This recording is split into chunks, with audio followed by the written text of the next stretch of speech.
akiwaambia, tazama Kristo yupo hapa, au yuko kule, msisadiki.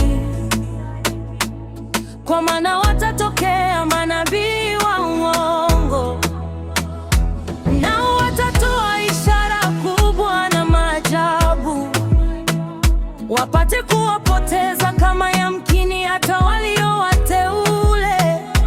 Kuna wachungaji wanaoacha Biblia na kupotosha ukweli wa neno la Mungu.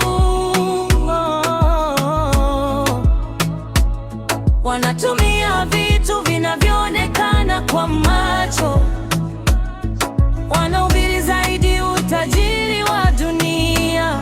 Wanahubiri zaidi utajiri wa dunia. Usidanganye na ishara, shikamana na neno la Mungu. Kristo ndiye njia, kweli na uzima. Kristo ndiye njia, kweli na uzima.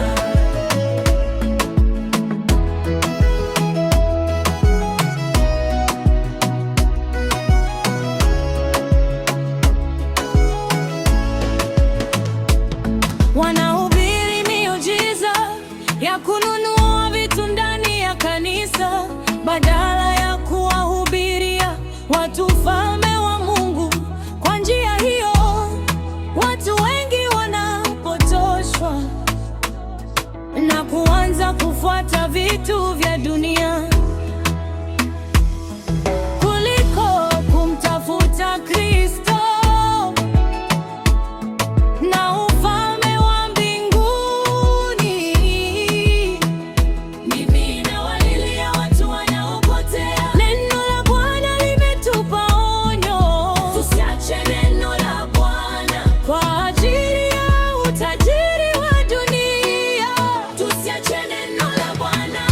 Msidangane na ishara, shikamana na neno la Mungu. Kristo ndiye njia, kweli na uzima.